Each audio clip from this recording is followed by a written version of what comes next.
All right. So far, I know we still got a couple more minutes, but I've got all the folks from JEB that I was expecting. Didn't Sunshine, you said Chris was going to join us on Zoom as well?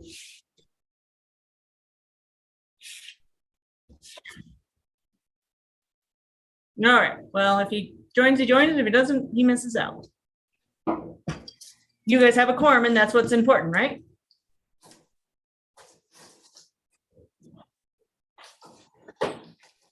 We're not recording yet, right?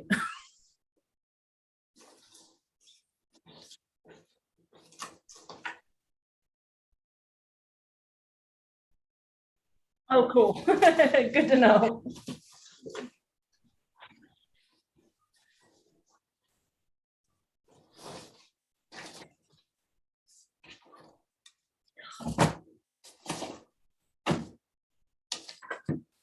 Ah, there we go.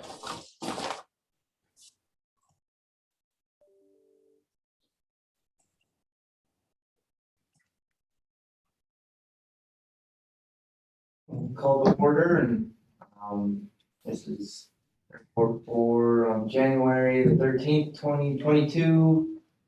We'll do roll call. I'm Colton Roberts. Clyde Stansfield. Alvin Roberts. Hunter Webb. Joshua Page. Kirby Wolfinger. Rhonda Goodrich. Sunshine Lawn. Okay, and we'll start into the minutes. Kimberly, can you hear us okay? I can. Okay, just make sure. All right, okay. I will let you know if it changes. Okay, I think now we're to you with the 2020 gas tanks or however you want Wait, did we to. approve the? General services.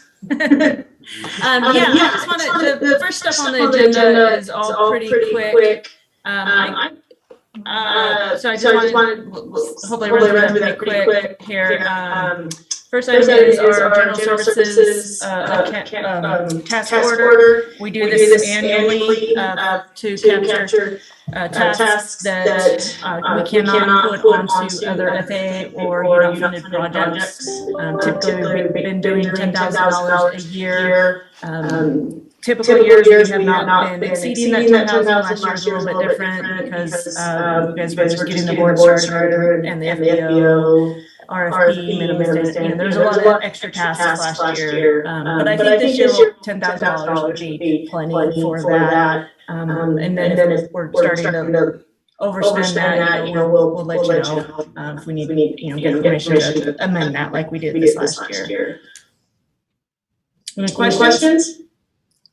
No, so we need to approve that. It's just already good. We should approve it and council will approve it as well in council meeting. So Okay. if this board can give an approval to recommend council. I think that's. What do I say? Motion. I motion the approval. Second. Okay. Who was seconded? Okay, all in favor? Aye, okay. All right, motion approved.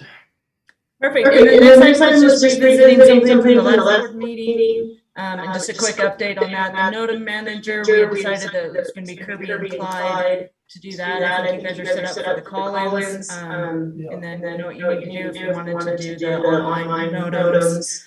The airport data information portal, this one's pretty important as we're going into a master plan because it does get used and there are permissions and approvals that the city will need to log on to that to do. I logged in last week and it was still showing Sean as the airport manager and having those approvals. I did send an email to FAA and talk to them to request that it has been updated to Josh, or will be shortly. They confirmed that they've made that request through their program. Josh, you still feel comfortable with that? And before you answer, I'm gonna let Neil talk a little bit about what you may have to do in that on that website. Yeah, thanks, Kim. There's opportunity there to approve some of the work that we have to register as we do different projects. A lot of times that means an as-built survey or something like that is conducted after a project and submitted to the FAA, and then the airport staff and management, whoever has that responsibility, has to go in and check off that they accept that survey. That would be a potential kind of task that you need to do. There's also information regarding your airport master record, your 5010 form that needs to be kept up to date. Generally, that's some of the stuff Kim was talking about. Notice, any other special conditions at the airport that need to be referenced there. We're pretty good at providing all that information to you, but someone who actually owns and operates the airport has the authority to make those changes and has to step in and do that. And then the question I was going to bring up in regards to this also, Kim, is it Josh or who is going to take responsibility for making sure that the base aircraft registry is also up to date? Is that included? Well, that's later. That's a 3 or 4 bullets down. Oh, my bad. Sorry. The other thing, Josh, that you would need to do, as part of the first part of the master plan is survey scope for aerial survey and GIS survey that they'll be doing, and there's certain points at which you would need to go and say, I approve this, and that's where Neil would come in and tell you, send you an email saying, hey, I need you to log in and do something. And he'd walk you through those times. Perfect. Yeah, that'd be no problem. Okay. On the next item is the airport SWIP. The expo item is the airport SWIP at CDX access. That was more just Kirby. Did you get that updated? And I think you guys were supposed to have an annual renewal in December. Yeah, I believe we did. I worked with Rhonda with that. I believe Rhonda. Okay, and then there's a link there for airnav.com to somebody needs to get access there. If you hit that link and go there, whoever's going to be updating those prices, I think there's some stuff. Yeah, I've been doing that, Kimberly. Okay, yeah, perfect. Airnav, that was there, airnav.com. Okay, and then the base aircraft did get access. Sean gave his access to log in as the airport manager. I did that. I gave myself permissions so I can now log in and view. Bolton, you also log in, and so does Kirby. And then I removed Mr. Harding from the access on there and his information. So that should be all taken care of. So great. Just to note about that base aircraft, like Kim. Yeah. I think between the work that Kim's done and some of what you guys have going on there, your base aircraft work should be in pretty good shape. But as you move into the master plan, that is a very important and key item for our master plan efforts. So I would recommend that someone take responsibility to verify that that report is accurate. You've captured all the aircraft and their current condition that are based there at the airport, and who owns them, who are registered to, and that sort of thing. Because everything on that report makes a difference to what we do in the master plan. Yeah, and then so the report is on the following pages there. There's 29 aircraft. Colton, I think we had talked about you taking that on, if I recall. So, sorry, Kimberly, what did you ask again? I was just talking to Kirby, sorry. Baseaircraft.com. So in the pages just above the next item, there's a list of the base aircraft. There's 29 of them. What we're talking about is maybe having somebody. I thought we had talked about having you just see if you can. Yes, and I have a current up-to-date, all the tail numbers of everybody. Now on that, Cross-check that with the report. yes, and so what I need to do, I guess basically, so if there's people that have expired registrations and things like that, do I need to contact them to get those, make sure they're renewed, or does that registration not count at our airport, or is there anything like that I need to do, or just give you all the numbers of the airplanes here? No, that's a really good question. So If you look at that report, it's hard to see on my screen, but I think You it can was. scroll up a little bit, sunshine, Here, back let to the report. Switch to this. To answer your question, if you have aircraft out there whose certifications have lapsed, then we can't count those in our master plan effort. Okay, so They show up as unvalidated aircraft, so even though they're at your airport, we can't factor those in. The FAA won't recognize that as an operating aircraft. And it's beneficial to have as many as possible for building the case for doing projects and stuff. So if possible, we would love to have those owners, re-up their registration, make sure they're certified airworthy, so we don't have those issues. And when there was one that was not, if I recall, there was one that was expired that we saw on there. okay, And then so it's certainly showing that there's 29 aircraft, but only 28 are validated. Sunshine, is it possible for me to share my screen? Will that go full size for you guys to see? However, keep in mind that if you share, no, you can share your screen. Yeah, go ahead. So that's what I was looking here. Is, we've got the currently validated of 28. There's 29 in inventory right now. The 5010 that has a record that Neil mentioned earlier was listed as 32. So there's only 29 on the field right now. So that's just one of the things we're looking to validate and figure out. Didn't it say, is it at the bottom, Neil, where it's the unvalidated one? It's right in the middle of the second page. Oh, thank you. Right there. It's the one that's owned by Rocksoft Incorporated. oh, yeah, that was, the reason that it says it's not correct is because that aircraft was crashed, and then they brought it back to airworthiness, but then they just never updated it. And then actually that aircraft has just been sold, so really that isn't at our airport anymore. Okay. I just noticed too that Ryan's still showing his aircraft as being based there. Is he keeping it there? Ryan Harvey? Or? No, Ryan. Oh, Ryan, no. I'm not quite sure on that one. But Yeah, he sold that plane to somebody else. He might, yeah, That was 100% sure, sure, but but he's still there. So that's just the point, guys. We just want to make sure that this report is as accurate as possible. So if there's someone that has that responsibility and can take a few minutes to go through it, we just need to make sure it's cleaned up so that we can validate as many aircraft as possible as we get into that master plan project. okay, I'll get that updated tomorrow with all the aircraft I got. So.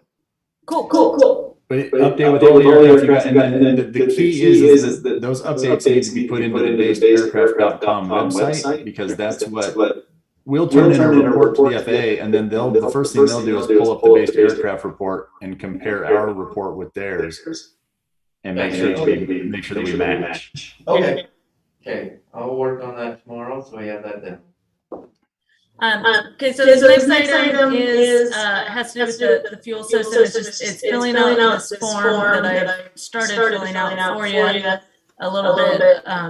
So the department, Utah's Department of Environmental Resource and Remediation, in May of last year has started to regulate above ground storage tanks. Which you guys have some. My conversation with them on this was that while they're not really, there's nothing regulated about it at this point.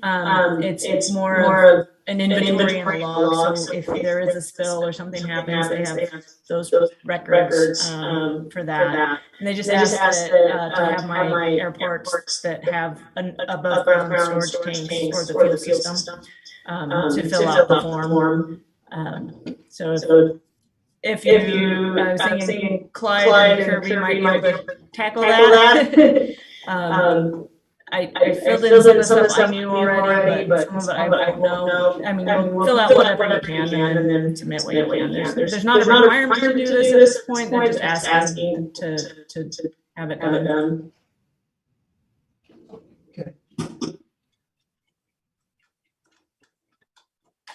The next item I have got up here is the grant status update, just kind of going over those.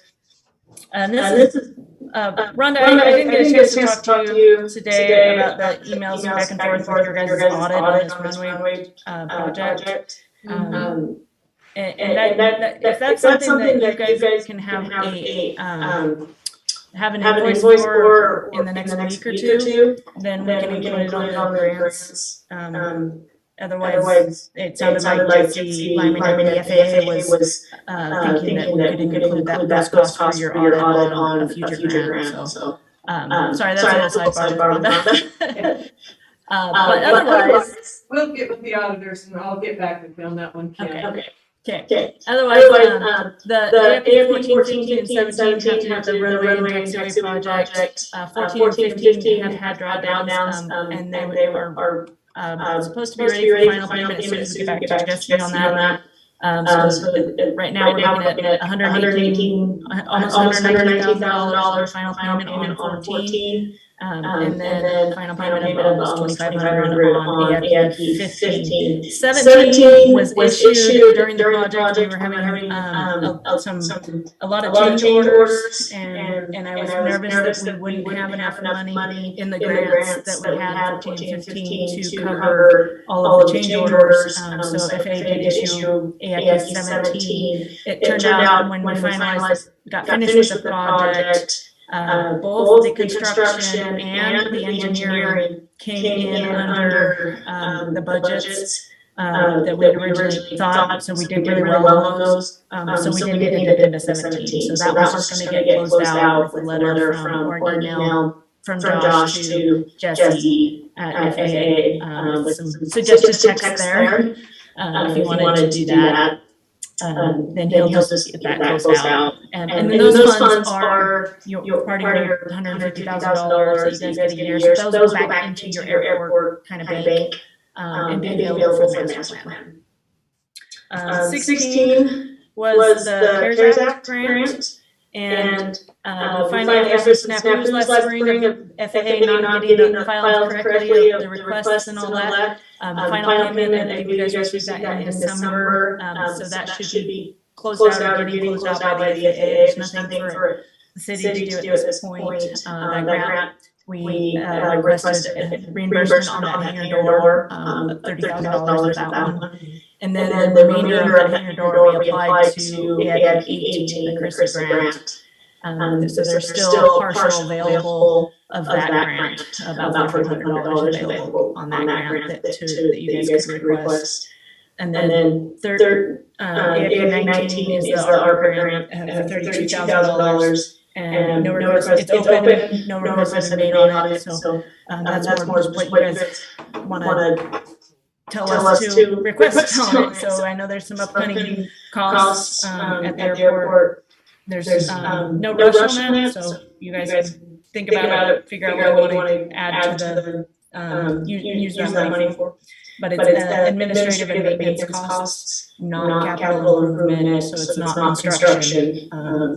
But we did talk with the FAA about the roof repairs being an item that could possibly go to that, and then other expenses at the airport, like electricity bills, your AWAS maintenance contracts can go to that. That's about $6,000 a year, I believe. So things like that. Any questions? This one's just more informational, so nothing to vote on. Okay. No questions. Awesome. So, good news. This bipartisan infrastructure law that came out just before Christmas. It's a pretty large bill. I don't even know how much it was in the total, but the good news is that there's $5 billion of that for, or maybe it's $15 billion for airport infrastructure. Maybe I have those numbers wrong, but bottom line is that in 2022, Roosevelt's going to receive an extra $159,000 for capital improvement type projects. This is in addition to the normal $150,000 that you guys already receive every year for use on capital improvement construction projects. So that's pretty great. The funding levels are, so every airport that's classified as a local airport is getting that 159. There's also basic, local, and regional. They get different amounts. The FAA will, and the legislature will decide each year what that funding amount is going to be for the next 4 years after this. So the first year is 159,000. We don't know what the next 4 years, the amount that will be in the next 4 years, but there will be something. So one of the things that talking a little bit with FAA about it, with Kirby, was possibly the AWOS could be used to help with the AWOS repairs or project there if needed. So just something to keep in mind. The FAA is still trying to figure out exactly how they're going to roll out the money and some other things. So we're kind of in a wait and see, but we're already trying to figure out how to spend it. Okay. Next item.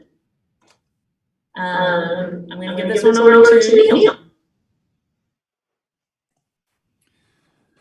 So we've talked a little bit in the past about doing an airport master plan update project for the Roosevelt Airport there, and we're in the middle of getting our scope of work put together. So this is going to detail all the task items that we're going to do as a part of this master plan. I wanted to just review with the group today, and I'll try and be very brief, what we do for a master plan and what's involved there. And then I have a few questions I'd like to bring up for discussion. We're not looking for any motion on anything this evening. Really, we need to get a couple of things clarified with this group in terms of what you'd like to see as a part of that project. And then we'll finalize our scope of work and then bring that back to the city for final approval. But for an airport master plan, we do typically an airport will do a master plan update about every 7 to 12 years, so say 10 years or so. And it's kind of an important document as far as the FAA is concerned and as far as the airport is concerned, because this is the key to continuing to receive funding from FAA. So having an updated and current master plan with an associated airport layout plan drawing set that goes with that kind of charts out the next 5, 10, and 20-year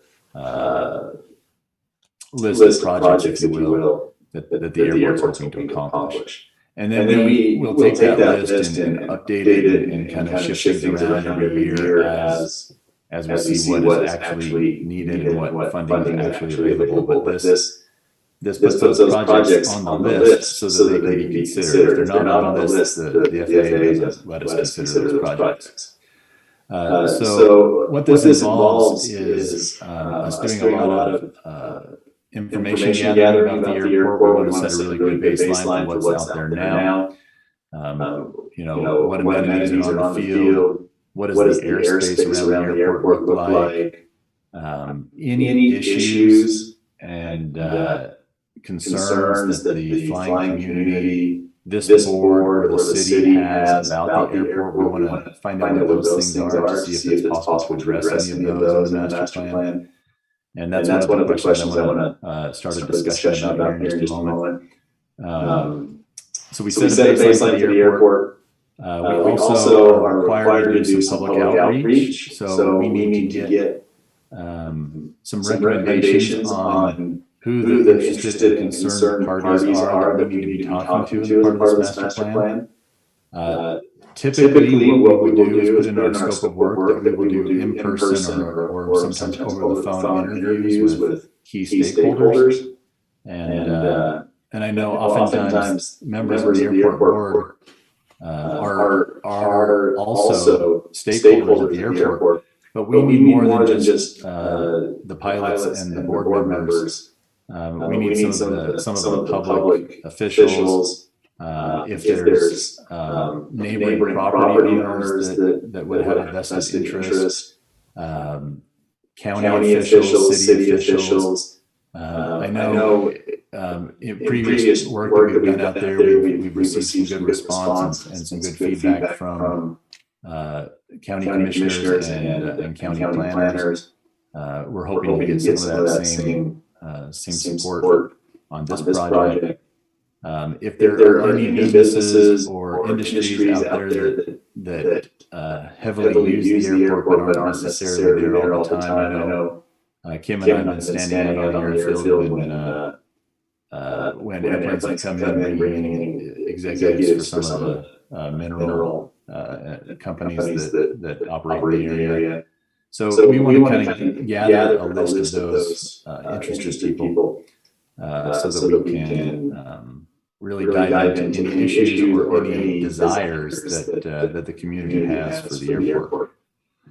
Then we'll use all that information to build a forecast that says, over the course of the next 20 years, this is what we expect the airport to handle in terms of traffic, number of aircraft, number of users, and that sort of thing. Once we do that, we can then explore what future projects need to be to meet those demands. So do we need more runway? Do we need more hangar space? Do we need helicopter types? What are all those things that we need? And maybe we know some of those today, and maybe some of the people in the room know some of those things today. But we need to look at 20 years from now, so we want to get a really good, a really good litmus test on all that stuff.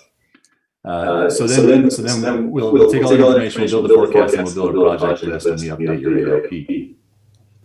And all that gets submitted to the FAA. This is not a light effort. This will be a pretty heavy effort on our part. We'll certainly ask for engagement from all of you, from the city and others, just because this really does set the stage for the future.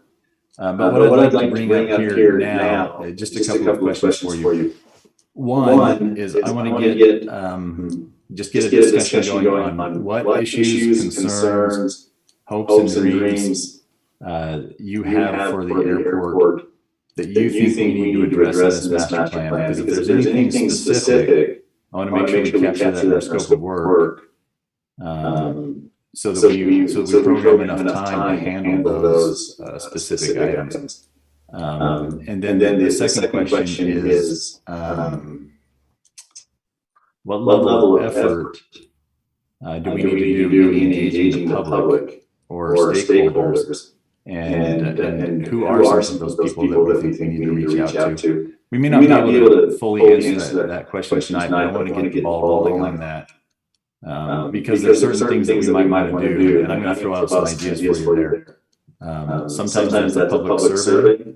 We can send that out with city newsletters or whatever. That might mean that we put together a website for the project, if you'd like to have that, so that we can point people to a web resource where they can get information. Do we need to plan on interviewing 5 or 10 people? Do we need to plan on interviewing 20 people? We kind of want to get a sense for that sort of thing. And then, is there any other methods of outreach that really make sense? Is there a Friends of the Roosevelt Airport Facebook group or something like that we don't know about that we should be utilizing? Those are kind of my questions for you, because that'll really help drive how much involvement we program for engaging you folks there. I'm gonna be quiet now and let some of you kind of chime in on those two questions. What does the airport need, and who do we need to talk to?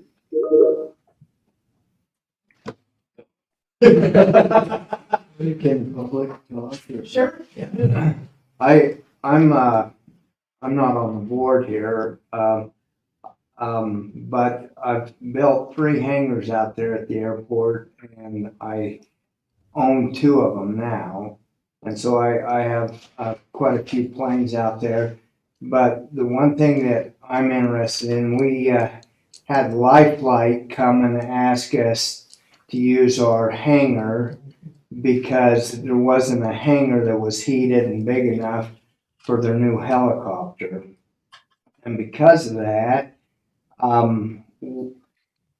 we don't have any tar in front of our hangar, and that goes back to the old management or whatever. But anyway, because of that, where the helicopter lands, he blows rocks all over everybody's airplane. And I'm interested in seeing if we could get some tarmac in front of our big hangar for Life Flight. I know that Life Flight's real important to Roosevelt. And you know, when I built that hangar, the city told me that they would put in a tarmac, but then it's changed and different things like that. But also the other thing that I was interested in, because I built hangars out there, I've had people that have had bigger airplanes and twins and jets wanting to know if there was room out there to bring in their airplanes. And right now, I couldn't build another hangar to bring in a jet.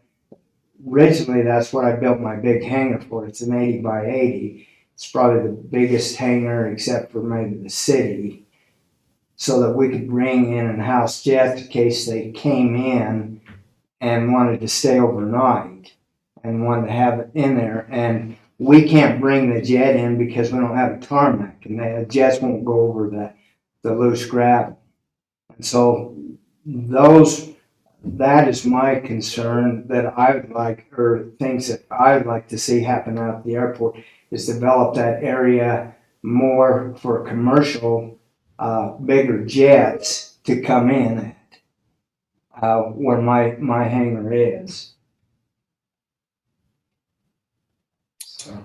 Very good. Okay. So those jets, just to be clear, those are kind of itinerant aircraft. Those aren't jets that are based there. They're private jets. They're usually like a 8 to 12 person jets. They're Citation. Probably the biggest ones would be probably a Citation 10, and I think they're about a 12 passenger or whatever. But there is a lot of jets that come in, and they just park them outside. But a lot of my brother, he lives up in Logan, and he ran Utah Jet Center, and he had and that was kind of the reason why I built this big hangar down here, so I could cater to jets. And so that's why. I think something else that we could look at is, you know, jets are our main money source at this airport, and I know it's on our agenda later, but the fuel truck. Right. Us having a fuel truck that has the quick connect port, so they can just park and, you know, you can just pump the fuel in. I think that's probably the biggest thing we could do at our airport to start with bringing in jets, because, you know, they don't like to shut down and then have to start up and go park again. That's their worst fear, is having a hot start.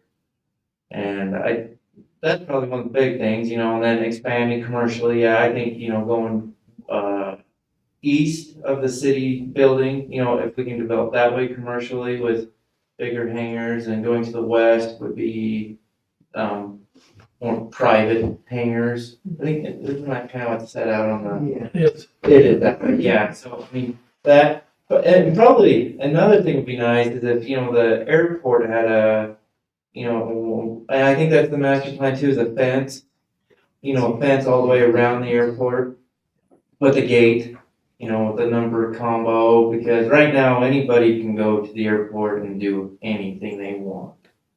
So if you've got a bunch of kids that know there's an airport and want to go drag race on it or play around with airplanes, that's kind of getting more than that with kids. Yeah. But that's I know some things that are, you know, we got the taxiway, so that's nice. That was the nicest thing we ever got. Besides having to always taxi up and down the runway. So we've improved the airport 100% since last year. It's beautiful too. It looks really nice out there. Yeah, it's nice, and the turnarounds down at the end, they're beautiful and big. So I mean, it's, yeah, there's a master plan and that looks like that's doing good. Good. Other issues, concerns, guys? Anything you've heard from pilots or others? Noise complaints? I was just gonna say that, my hangar is number 7.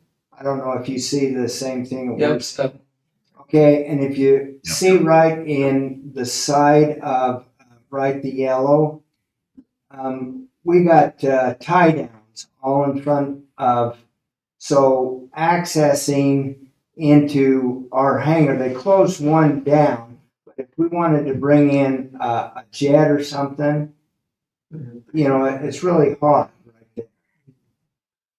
but the master plan shows it being paved, you know, within later, and then, you know, it would go around the tie down of there's the taxiways, I mean, yeah, 1 or 2 of those, and I feel bad for the planes that park there, because when the helicopter comes in, they are kind of sandblasted, but. They get washed out, yeah. But, and then what was the other question you wanted us to talk about? Yeah, so, Public or? what level of outreach is appropriate there? You know, we don't want to overcook it because sometimes that's hard, you know. Do people want to get involved? Are we going to be reaching for things that just aren't attainable? Kirby's saying maybe a public survey would work, and I don't know a lot of people who are really active with the airport, but you know, like there's probably a lot more than I think, but. You know, maybe you might mention a little bit more about like what you've seen typical, or maybe what Shane's doing for their airport at this point. Shane we did a series of interviews with about 10 to 12 stakeholders that included, you know, folks from their airport board, but also people around the city. I think we even tried to reach out to like local hotel or other hospitality type services. You know, if you've got a like a what do you call it, the business bureau or Chamber of Commerce. Yeah. So you know, 10 to 12 people for a formal survey or formal interviews we want to talk to. And then do we want to post our master plan information on the web somewhere? Would that be important to the community? Is that important to the airport? Or is that something that we don't care about? Aren't those supposed to be pretty public? In our city master plan is public. The finals, but this would be during the process. This would be during the process, so that we would send, there would be an email list or something of people who are interested, and we would post up on there and send out an email that says, check out the latest information about the master plan here, have a link to it or something like that. And then you'd also be like, wait, you could have a survey that we take, their early survey. Link to our survey with The different decision points that we have. Yeah, we put PDFs of our alternative depictions, things like that people can look at. I mean, yeah, we could look into that too. I mean, for people that are click on it or interested, then yeah. Now, here's the question: is if you want us to run up a separate website just for this project, or if you've got a page that the city runs and you want to just links on that. All that go on. Say that again. Sorry, I was talking. We have a city run airport page that all of that could go on. Okay. It's in desperate need of an update anyway. So would the city handle, if we just sent you the information, would you handle getting it put on there, or is that something that we would need to I work can get with? that on there if you provided it to me. Okay, that's what I was thinking.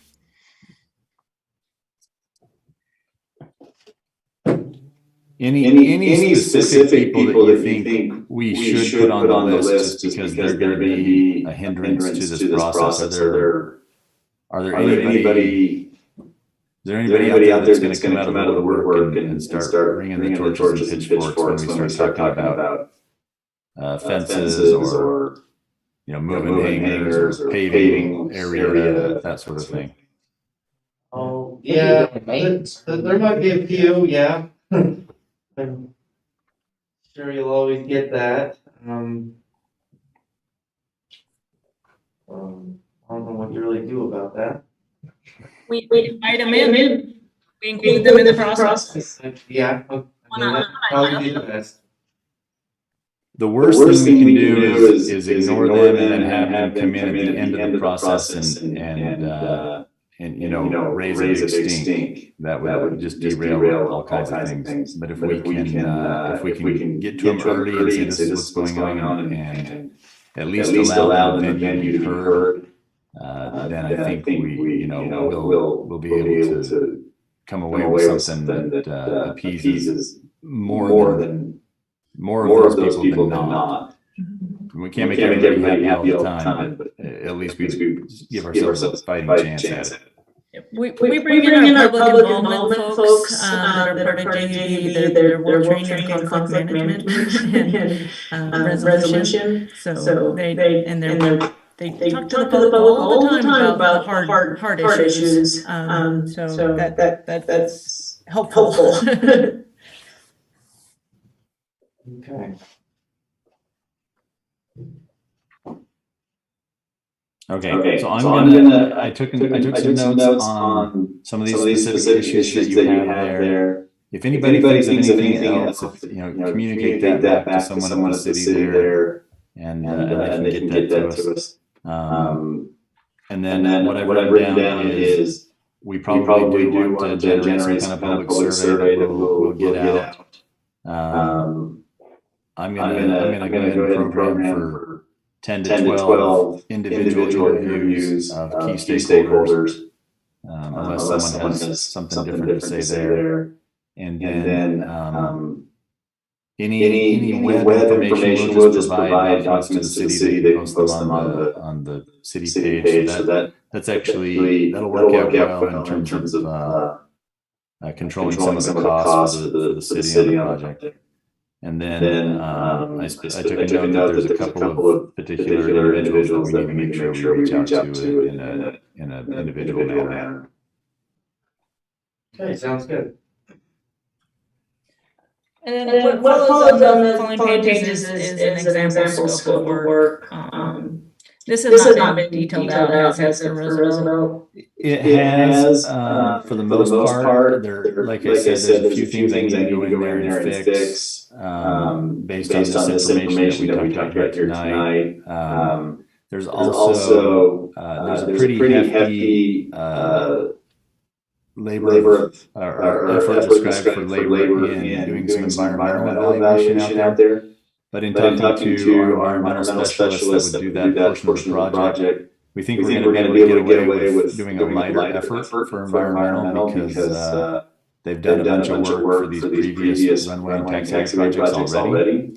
The cultural survey has been done. Cultural survey's been done, and some of the environmental work's been done. So they'll probably still come out and do a field visit and kind of check off some of the other national inventory type stuff that we have to check off. This is like endangered species, any water sources, wetlands, all that sort of stuff. Just have to make sure we check all those boxes. But that effort is going to be a little bit of cost savings on the part of this project because some of that work's been done on previous projects. So we're in good shape there. And then Kim mentioned the aerial flight and survey. We may or may not have to do anything there because we have had some of that work previously as well. However, what we don't have right now is an updated aerial photograph after the construction of the taxiway. True. So we can program a lighter effort. That's what I'm thinking we'll probably do here is just program an effort to get an aerial photo. But I think we're going to be able to avoid having to do the intensive airspace survey for the FAA on this one because we did it for the runway construction initially. So unless the airport is trying to get a runway extension or new approaches or something like that, then the data that we already have is probably still timely and current enough. So a couple of those things like that we're gonna hopefully save some effort and save some cost on, but everything else is pretty detailed there.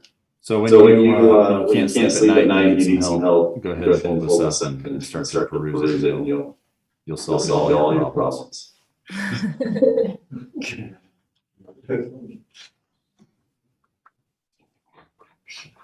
All right, any questions on the master plan or the scope there, or? I think we're good, so we can go to the next item.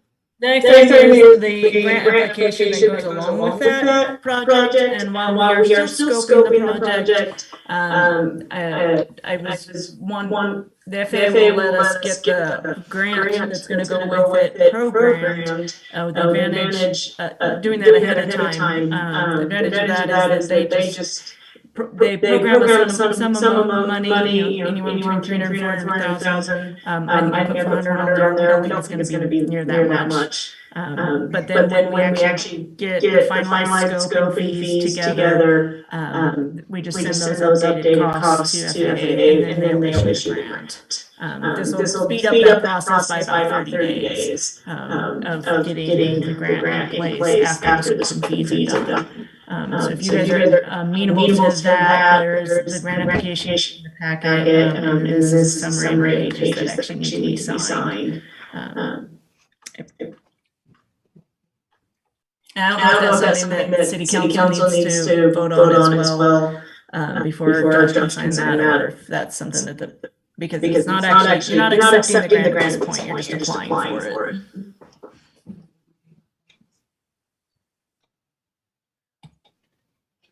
I think we'd probably be okay signing it since we're just applying. Or I'd be okay signing it because it still goes to council for the formal.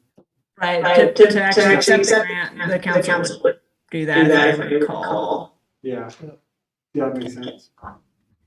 That'd be great, because then that'll really help get things speed up for you guys. So the next 35 pages, sorry, that grant application. But yeah, I detailed where to sign on everything. So. Getting going on this master plan and grant going and everything is a really good idea. Kim had mentioned these funding opportunities that Congress has passed are going to provide. We want to position the airport in the best place possible to be able to capitalize on that funding. And as it stands right now, your master plan is a little dated in terms of what projects can be done, what projects are going to be done. We want to get that updated as quickly as possible so that you have the opportunity to take part in those funding mechanisms. Whether you agree with what Congress did or not, it's kind of a moot point at this point. I think we want to make sure that we at least provide you the position to exercise those funds at your discretion as much as possible. And help you secure projects for the future. So anything you can do to kind of move this along is going to be helpful to the airport. Awesome. So that was pretty much the end of the agenda items that I submitted. Kirby, the next stuff is your invoices, or if you want to talk about fuel. Let's look at it.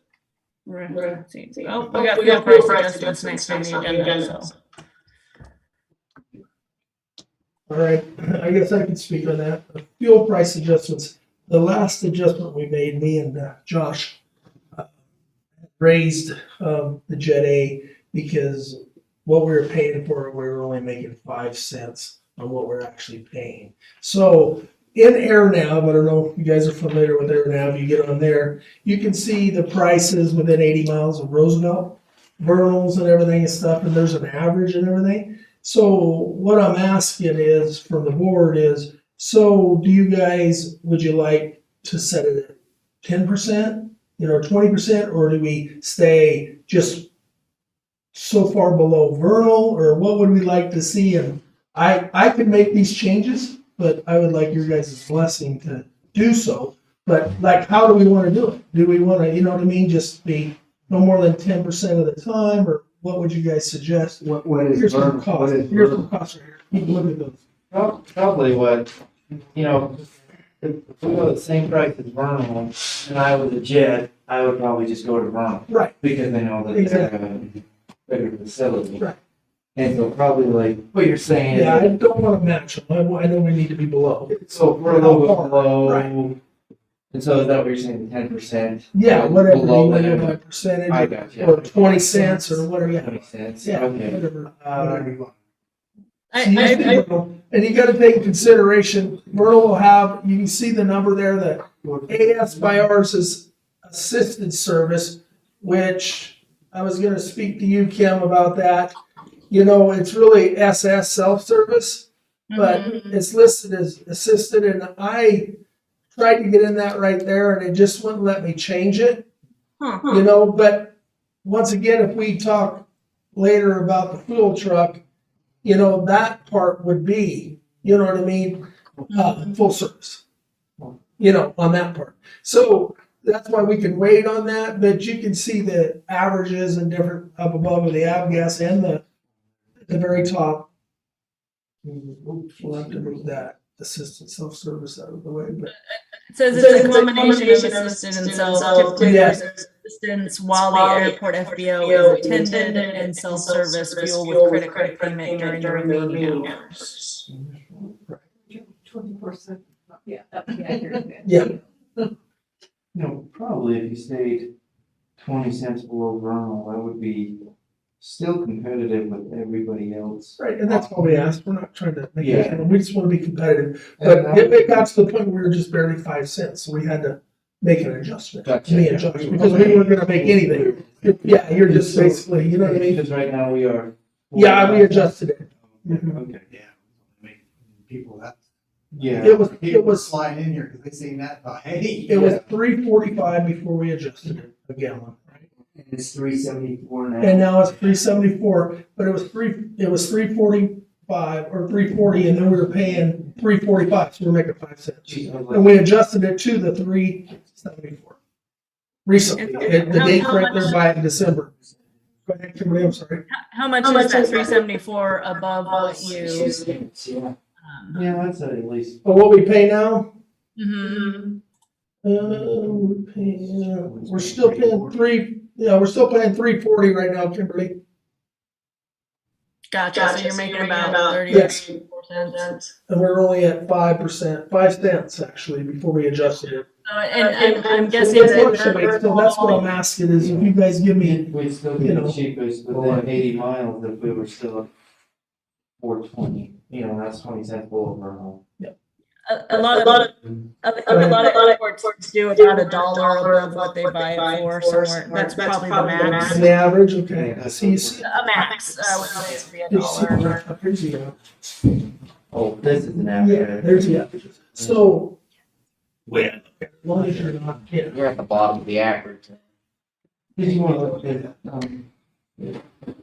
It's also including Uber, which is at 762. Right, You know, so that, I mean, if you throw Uber out, you know, that's gonna drop the average quite a bit. yeah. That's because you get a little Robert Redford sweat and the gas. You- fly from Hayward to here to fuel up. I think you ought to feel Well, like you have to pay to land in Hebron Yes, also. you do. You do. So you're paying the fee right there. So do I need to make a motion for that, or we just make a motion to raise it? Robert should. No? Your decision you're making, I would appreciate it. Yeah. No, I'll make a motion to, be 20 cents for Vernal. I'll second it. Okay, everybody in favor? Okay. And you Motion. guys are fine with me doing that, now that we set. so- Yeah, that's, I mean, that's reasonable, and we're still way under in Yes. this fight, so.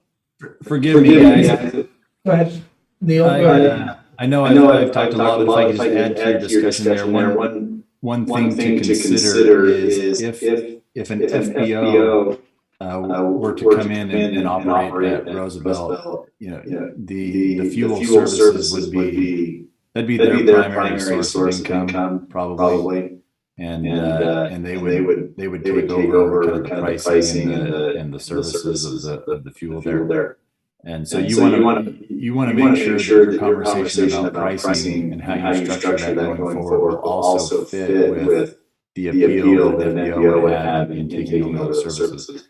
So being 20 cents under Vernal's is probably a good idea, but just recognize that if the day comes that an FBO, that type of business, Would need to does come in there. revisit just the policies. you may adjust that again, and they'll want to adjust that again to meet their needs. And Service trucks too. It would, I'm sure that the price would be the same exactly. So at, would you say 420 is what? That's our, for our, Okay, and so how much would the city be making on 420? You talking the That's Aviance? it. No, that jet fuel. Oh, the jet. It's 340, and if you. Right now it's 74 cents. 74 cents? Yes. Okay, that the city. And yeah, that we made the adjustment. 74 cents. That's, as long as you guys. are so yeah, happy when the with jack that. comes in, at least you're making 250 to 300 bucks, I mean. Yeah. And that's, where we're having, what is it, every 3 months, we're having our meeting. You see, the price has changed so much Yeah, that we're at the point, it was 5 cents, and guys know, you get a big jet coming in there, you're gonna lose money that quick, yeah, because you're not making none of that. So we had to make the adjustment as soon as possible, so we weren't in the red, basically. anything. Right. Figured it out. is that Kirby? that's Yeah, the president? Oh, Yeah, Kirby, how often are you getting a load of fuel brought in? Do you know? Well, I'd say about every 3 months. Okay. Okay. Yeah, so what I've seen in other places is, the giving the whoever's buying the fuel, if that's Kirby, giving him that flexibility to like a maximum and a minimum to set the fuel prices to be competitive, saying, you won't go less than, 5 cents above the purchase price. And you would adjust that every time you buy fuel. And then maybe, not more than, but you also want to stay under, like you said, 10 cents of what Vernal has, or, something like that. You can do that too. I think what you're looking for Kirby is a little bit of flexibility to set the prices based on the loads, when you want the fuel, right? And so going forward, I mean, you want to just do that Kirby from now on, it's just like, if you gotta order fuel and we see that Vernal that X amount, we just say, and pull on, so we don't have to, Right. like you're saying, do the, okay. Yeah, for future, then that's what we could, okay. Sounds good. Well, Jet fuel truck. Right. I can speak what's next on the agenda too. So the city will have an opportunity that has arose for us to purchase a fuel truck. And I wanted to get the feeling, of the board and everybody here, if that's something we'd like us to pursue. And I believe if I'm not correct, Josh, you were there. So we could either lease it or buy it outright.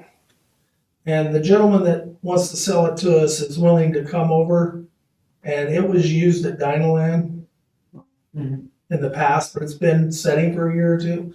But they're getting it all up to, working great. It's already was working great. But they're making sure. How many gallons? What was that? Oh, gosh, I'm trying to think. like a 2,000 gallon, or was it 5,000? I can't remember. Josh, did you have to make Say, a base it up on No, the water, no. 5,000. Is I it can. 5,000? Yeah. Okay, so then it's like 1,000, 2,000. 3,000. 3,000? That's it. Thanks, Josh. 3,000? Yeah, 3,000. 3,000. That's a good truck. Yeah. And he's willing to come over and train who and what, whoever we have, that Okay. go fuel the jets with it. So I guess question would be, is how would, we need to hire someone that would sit at the airport, or we have some people on call, that's, I guess. Yeah, that would be another Big thing. question we'd have to, come to. Mhm. Yeah. Like, we'd have somebody call or a retired person that could do this, Mhm. you know, whatever the city's comfortable with. We're talking about different options and what would be the best. But ideally, first we wanna make sure this is something we wanna pursue. I mean, it sounds like a great deal, It does. or I shouldn't say deal, because that's sort of irrelevant. A great opportunity for Yeah. our airport to have a fuel truck, as we mentioned before, Yeah. those jets coming in. There are options in place that we could have somebody more likely on call that would be able to fill, but we wanna make sure the board is comfortable if we pursue this route, approach council with this opportunity. I would think a Jet A fuel truck would be amazing for business at the airport. I think that and one of, you know, once we get our pilot lounge spruced up and everything else, those two things are really going to attract those types of people. What is the fuel truck gonna cost, or what are they offering to sell it for? They mentioned 30,000. Good. Most fuel trucks, I feel like are 500 miles away and they only go 45 miles an hour. Of course, it's not a new one, you know, it's an older, Yeah. but it's in great working condition. They said they'd make sure everything was worked. It's been inspected before, it's passed everything, so. How often do you have to inspect those? He didn't mention that to us, Do but you know, Kimberly? What was that? The inspection? Yeah, how often do you have to inspect a fuel truck? Do you know? I do not know the rules on fuel trucks. I do have a couple clients that have them.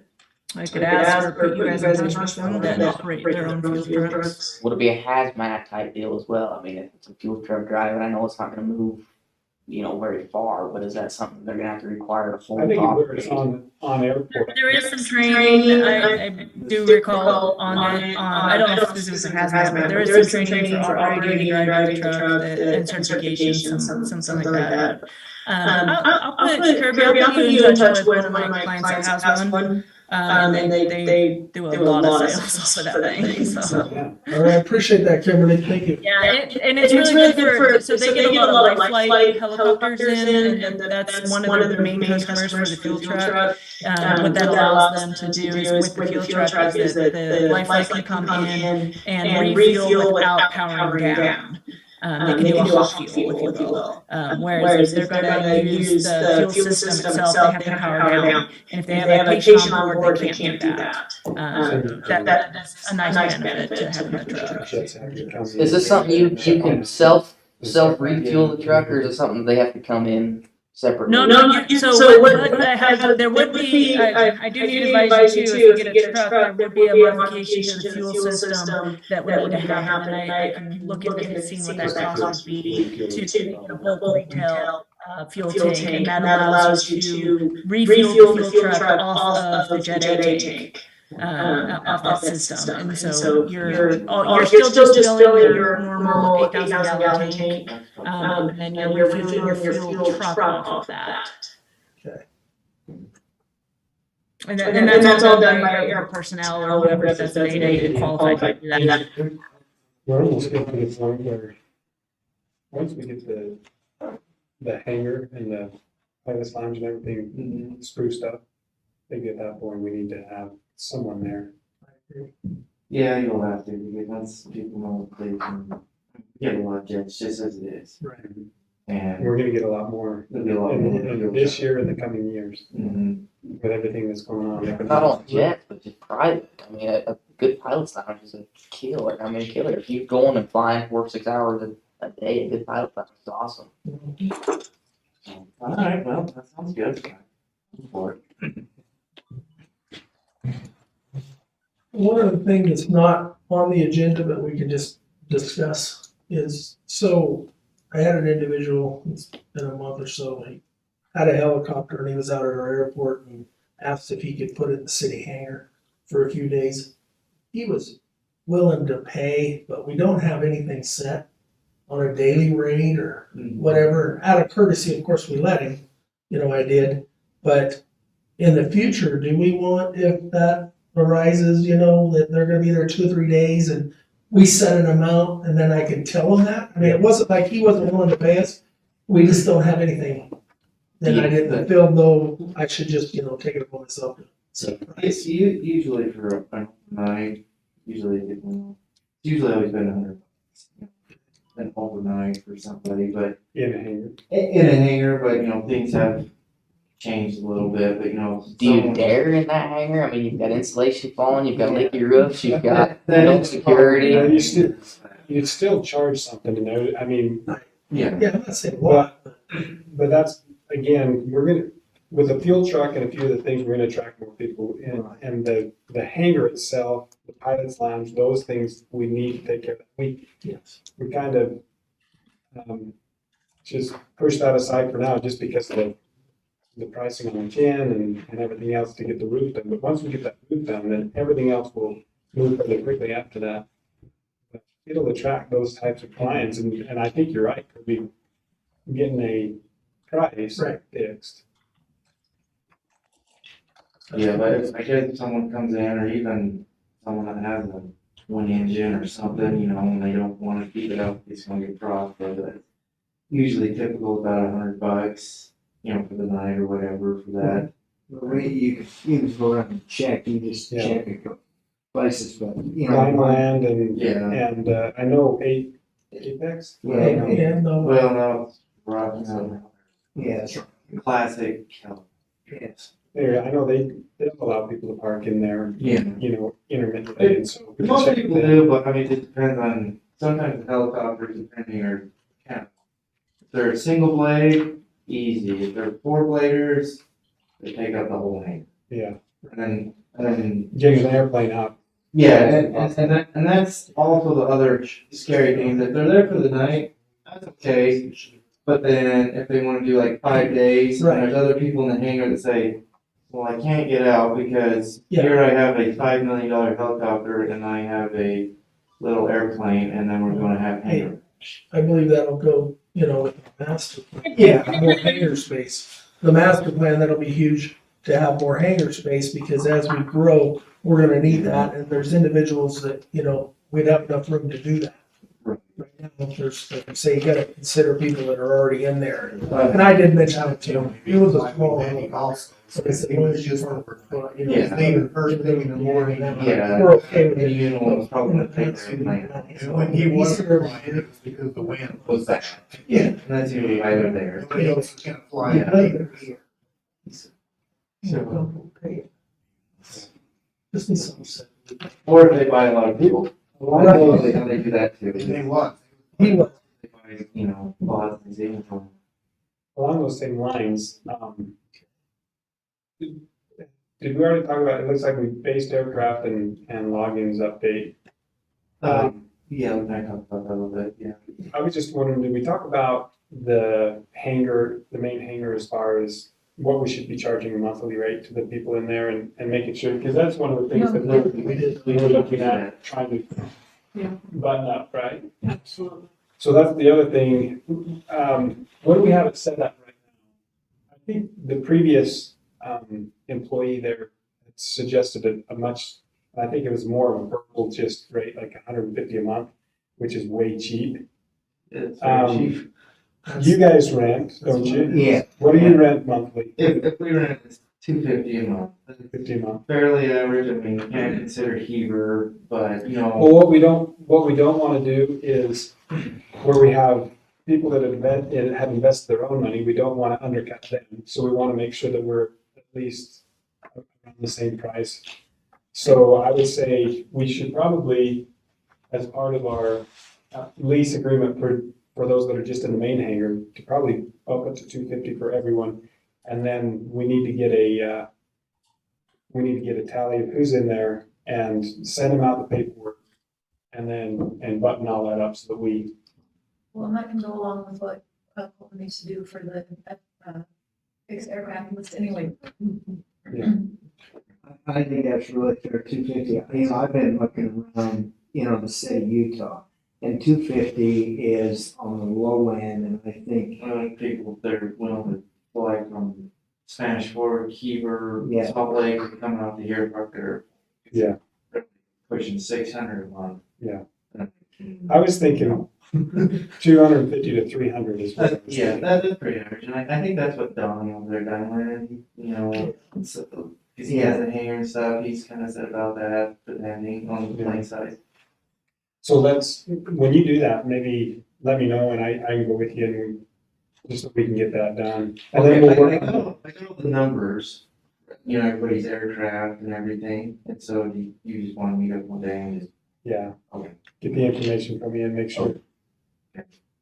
So do you have names or just the numbers? We can Yeah, I get. know the numbers and I just look the numbers up on the FAA. That's what I was gonna do, yeah. Because some of them I'm like, I don't know if I know their full name It'll have their address and or everything. this. Mayor, this is a printout from baseaircraft.com of who's actually registered. Those are the Okay. numbers. Well, and but that's not necessarily in our main hangar, that's just on the airport in general. Right. Yeah. Okay. So that'll be good, and then that'll help us, because if we can match those tail numbers up with the ones inside the hangar, then that'll just take care of that issue.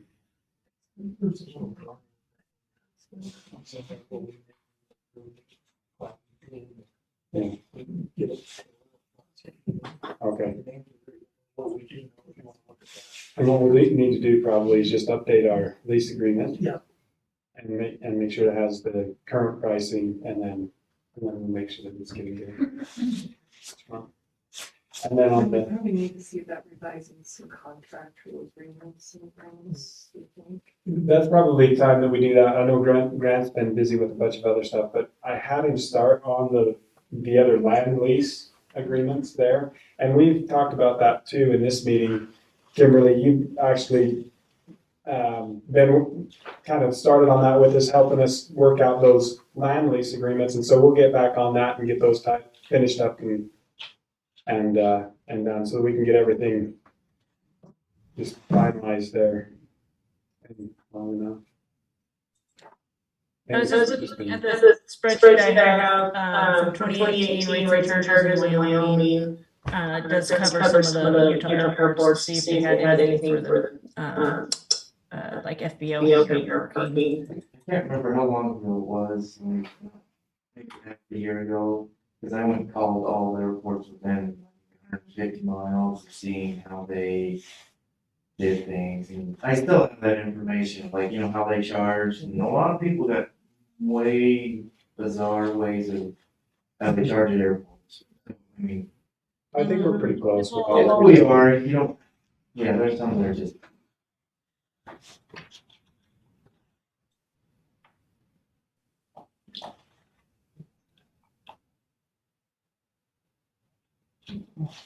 What's that? Okay, so you talk about the fuel price, fuel truck.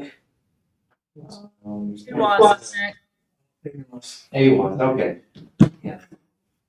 It'll be in the packet there.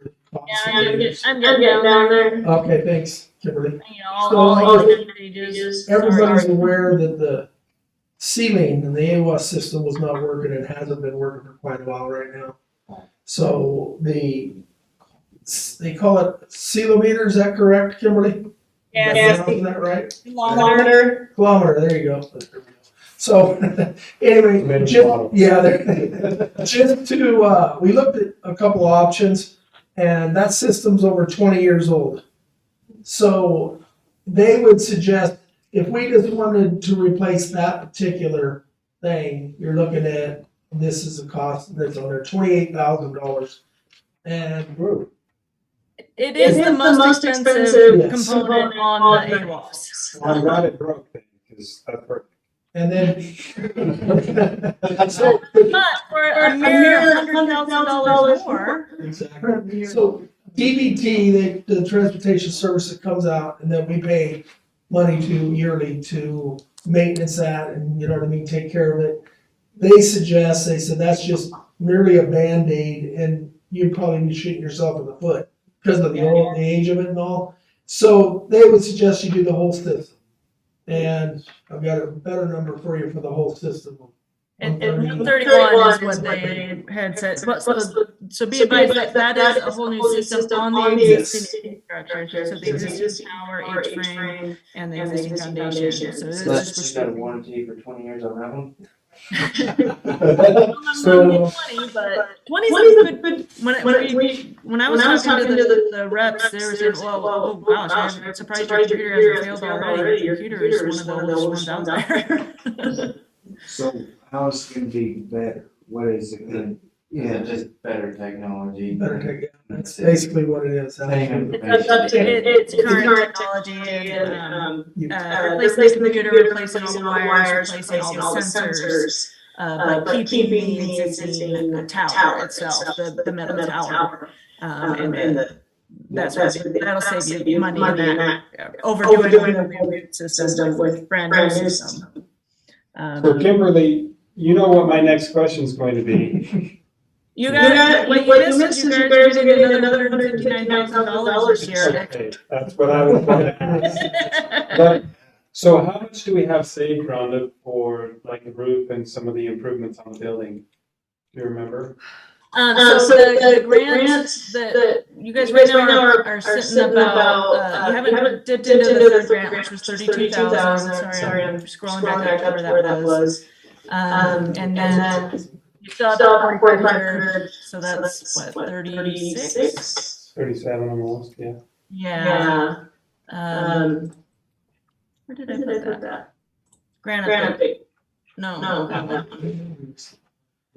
There we go. So you're getting 32,000 for the ARPA grant, but that's would be for the roof, right? Yeah. Yeah. Sorry. Is that 9,000? The 9,000 that we've already requested 4,500 of, and that was the remainder for the door, because the door was 3,500-ish, 35. Right. So, the 150,000 allotment that we get each year, can we use that towards that system as well? Or does that have to be saved for runway, taxiway? So the 150,000 and then this extra 159,000 that you're getting this next year, those are for construction, design, capital improvement projects. So the AWAS would fall under that. The master plan is also under that. What about the main hangar with that 159? Would it fall into that, or?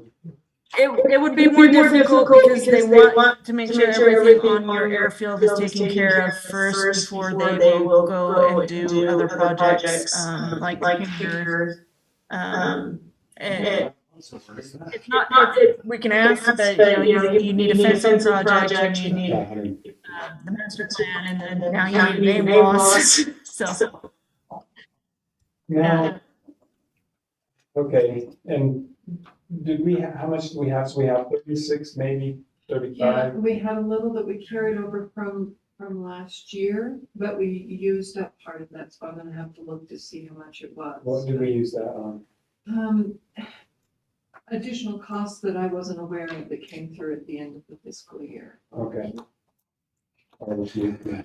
Well, it sounds like to me, this next year, if we can really hone in on a couple of these projects, get the AWAS fixed, get the fuel truck, and if we can find some money in our budget to get the main hangar at least done enough to where, there's a lot we can do in the pilot's lounge that we can do ourselves that would be less expensive. But the structure of the building is what's going to be the expense that we need to take care of initially. And if we can get those components put together and done this year. Is the roof repairable? The roof is, we're going to take the old roof off and put a new roof on. That's what we decided to do. So Okay, so we're looking at repairing, it's not really an option at this point. it was, to repair it was not much less than redoing it. And then you have scabbed together a roof. So, Okay. yeah. Not to mention the insulation and everything, and we're wanting to put a layer of insulation in the ceiling when we put the roof on the batting type. And, pulling it off and then rolling the insulation out and then screwing it down, that's the best way to do that. So Kimberly, like the fencing project and some of those would take priority with the FAA? Is that what you're saying over? Yeah, they don't like to get into buildings and hangars too much. That's- We don't either. We have one for sale, cheap. The one on stilts? One of the issues with hangars and that sort of thing is they're looked at as potential revenue sources. So when you do a ground lease or if the city owns a hangar and leasing That's space in it. space to that, the FAA sees that as a self-sustaining entity. So you should be charging enough rent for the people storing aircraft in there to pay for the building itself. The maintenance and upkeep and repairs of the building. So your previous discussion about charging those individuals was appropriate. And if you can get some of that nailed down and get that bankrolling a little bit, then you'll hopefully improve your opportunities for funding things like replacing the roof on a hangar. That's a good point and good perspective. Maybe we need to look at it, how many planes we can fit in there, what our overall operating costs for that building, because we have, gas, electricity, water. Well, it's our water. And those costs and O&M costs, and then kind of fill that in so that as we're charging, maybe it's 300, maybe it's 325. And honestly, the 250 is cheap because of what gas is not. Yeah. In the natural gas in the city hangar. Yes. Is that? Yeah. Yes. Yeah. I mean, it's just like. But really, we're just hating the outside when we turn that on. Yeah. Because there's, Or do you turn that on? We got one running, Oh, really? the center, just to And- take the chill off. personally, those heaters in there are the worst for efficiency. What I would like to see, those radiant tube heaters are the best for efficiency. I've heard a lot of good things about the radiant heaters and hangars. Yeah. And I have that in both of my buildings, and they're big buildings, and they're cheap and efficient, and yeah, they work good. All the windows go like this. And then when you can see the insulation. I think that's our first, is just button everything up, tighten up the. Actually heat it and make it. I think you can get 6 airplanes, smaller airplanes in your. I think between 3 and 1. So 1,800 if we charge 3, that's, I don't know, 3 times 6. about 2,100, 21,000 a year. 3 plus. I'll bet our fuel and electricity is stuff. Is that much more? I bet it's $1,000 between the two if we're running a heater all the time. At least in the winter time, it's gonna be. Yeah. It's only been on for Natural. with the temperatures coming Well, we'll do that. Maybe that's something I'll do now. Let's find out. Okay. Maybe if you could look and see what we're. You can do the analysis. Zero. I guess it's like the same temperature inside as it is outside. So we can see what. what You we're. can actually spot it. Thinking we can house 6 planes and there's that. Yeah, that's what I. Yeah. It is, it's all. It's all negative out. We never actually made a motion on the previous minutes. Oh, On okay. The previous minutes, if we can do that before we're done, that would be great. Okay, we make the motion to approve the previous minutes. Yeah. Second. Okay. Ready? Approved. Okay. Approved. Is that everything on our? Should we do a vote on this because this will actually we'll want to make a recommendation to council on the AWAS system, I'm guessing. And we have the funds, sounds like the 159,000 that we can work with in the budget and get that done, as long as it doesn't mess us up on our master plan and the fencing project, Kimberly. No. I mean, your fencing project's not slated until the next, until 2023, I think, anyways. Yeah. The master plan, I think we've already budgeted for. Yep. Okay. And then remember, you're gonna get that influx in the next month or so of the remainder from the runway taxiway project, which is about 120,000. Gotcha. Okay, well, unless there's a really nice windsock you guys wanna get instead. No? Okay. If we do the, I was gonna say, if we do the AWAS project, I think a sundial. I would recommend replacing the wind cone. We'll put it on with the rock in the center. When it's moving, it's windy. Kimberly, could you say that again, please? I was gonna say, if you guys do decide you wanna move forward with replacing the entire AWAS, I would recommend also replacing the wind cone, the primary wind cone at that point as well, the structure itself. It's pretty old and it could use an update. And then it would be more contemporary with all your other navs that were replaced in 2020. Can you get us a price on that before next week? Yes. Okay. We'll have our council meeting on Tuesday, and if we can approve to recommend that to council, and then if we can get the numbers before next Tuesday, then we can have something to show them of the overall cost for both. Okay. Okay, so we need to just make a motion and approve this for council. Well, if you guys, what do you guys feel? I mean, Just as well update it all. I mean, it's 20 years old. Yeah, just remember, any components other than what's already went out, the gentleman from DBT was saying, any components, a lot of them are not even available. So, you see what I'm saying? Your hands are pretty well tied. if you're replacing it one at a time, then they're driving out and they're charging you everything else. It's gonna cost a lot more to. I'll put that's another 20 years. I say we redo it. Okay, yeah, I do too, so we need to, we're just, okay, motion for approval. Second. Okay, all in favor? Aye. Okay, motion approved. Okay, is there?